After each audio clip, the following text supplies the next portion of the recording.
आलू टमाटर की सब्जी। आज बाबूजी की 13वीं है। नाते रिश्तेदार इकट्ठे हो रहे हैं। उनकी बातचीत हंसी मजाक देख सुनकर उसका मन उद्विग्न हो रहा है। कोई किसी के दुख में भी कैसे हंसी मजाक कर सकता है, पर किससे कहे, किसे मना करे।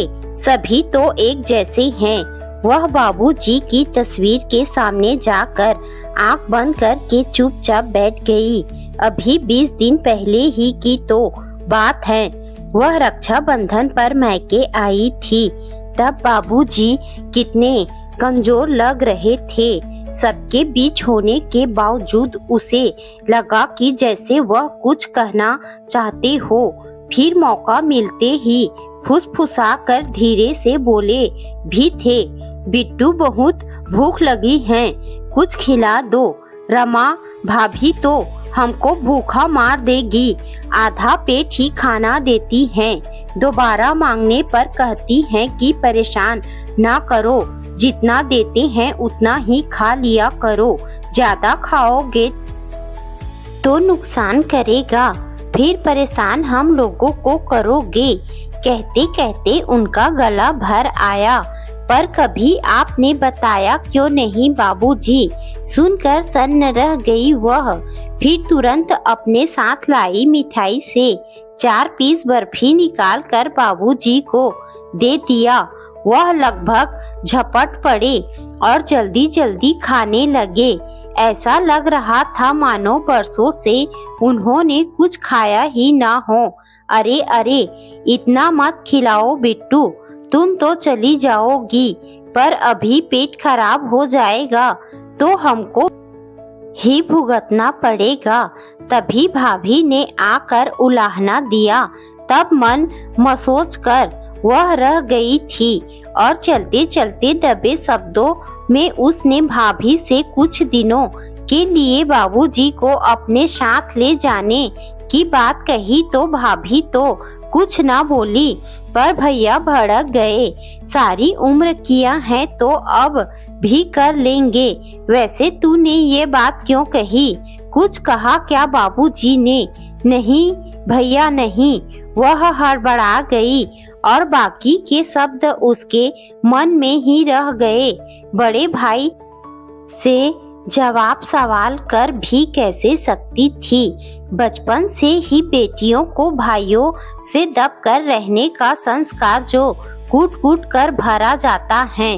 पर जाते जाते उसने एक बार पलट कर देखा तो उसके जन्मदाता कातर निगाहों से उसे ही देख रहे थे। तब क्या पता था कि ये उनकी आखिरी चितवन है। इसके 5 दिन बाद ही खबर मिली कि बाबूजी की हालत ठीक नहीं है, वो अस्पताल में हैं, आकर मिल जाओ।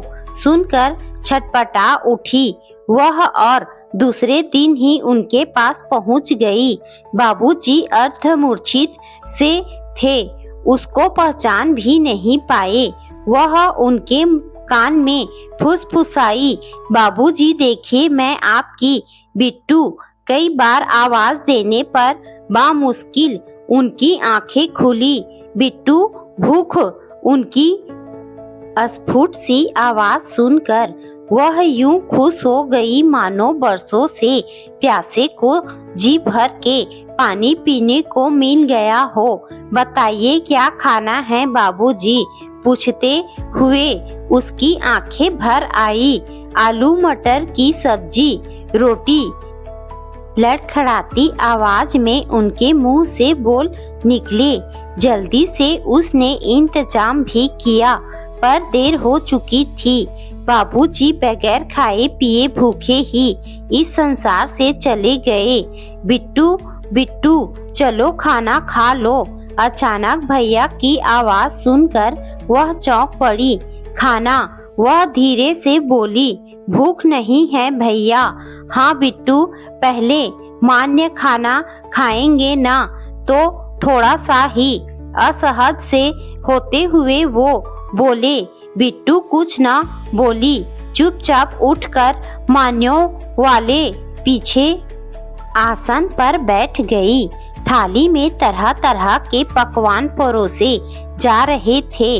उसकी आंखों से आंसू बह निकले।